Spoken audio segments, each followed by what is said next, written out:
जवाबों से अच्छी थी मेरी खामोशी, शायद कुछ सवालों की आबरू तो रह गई। ये कहने वाले देश के पूर्व प्रधानमंत्री मनमोहन सिंह अब हमारे बीच नहीं रहे हैं। आज कुछ ही देर पहले 9:51 पर दिल्ली के एम्स अस्पताल में मनमोहन सिंह का निधन हो गया, जहां 92 वर्ष की उम्र में उन्होंने अपनी अंतिम सांसें ली है।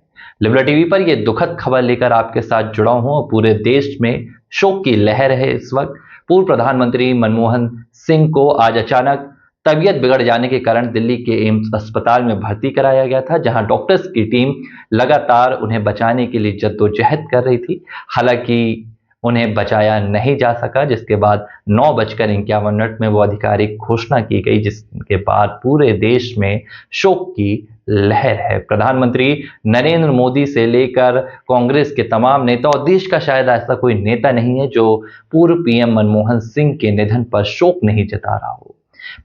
अविभाजित भारत के पंजाब प्रांत में पूर्व पीएम मनमोहन सिंह का 1992 में जन्म हुआ था। बेहद साधारण परिवार से आने के बावजूद उन्होंने देश के प्रधानमंत्री तक का सफर एक बार नहीं बल्कि 2 बार तय किया। 2004 में जब सोनिया गांधी के नेतृत्व में यूपीए की सरकार बनी, तब मनमोहन सिंह को यूपीए ने अपना प्रधानमंत्री पद का सबसे बड़ा चेहरा बनाया और वे पहली बार प्रधानमंत्री बने। इसके बाद 2009 में जब दूसरी बार यूपीए की सरकार आई तो मनमोहन सिंह को प्रधानमंत्री बनाया गया। बतौर प्रधानमंत्री मनमोहन सिंह की सादगी उनकी सबसे बड़ी शक्ति के तौर पर आज भी याद की जाती है और आने वाले राजनीति के कई दशकों तक याद की जाएगी।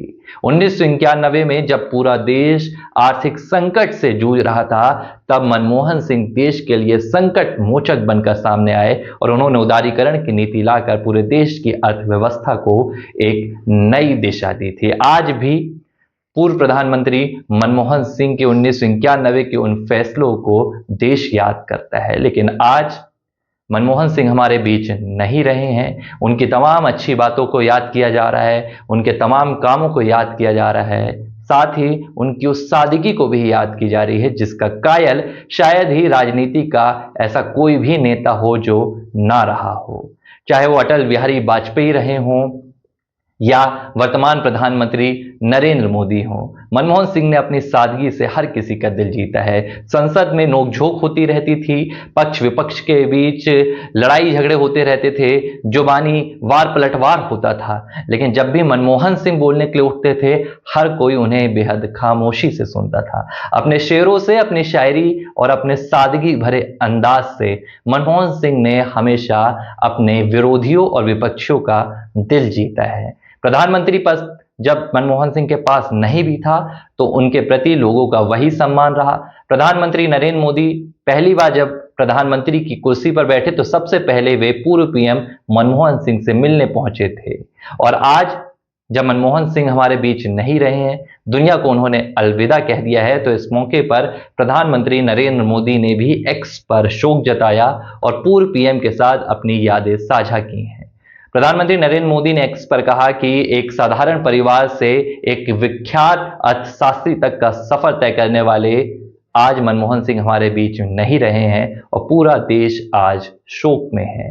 प्रधानमंत्री नरेंद्र मोदी ने उन दिनों को याद किया जब वे गुजरात के मुख्यमंत्री होते थे और मनमोहन सिंह देश के प्रधानमंत्री होते थे।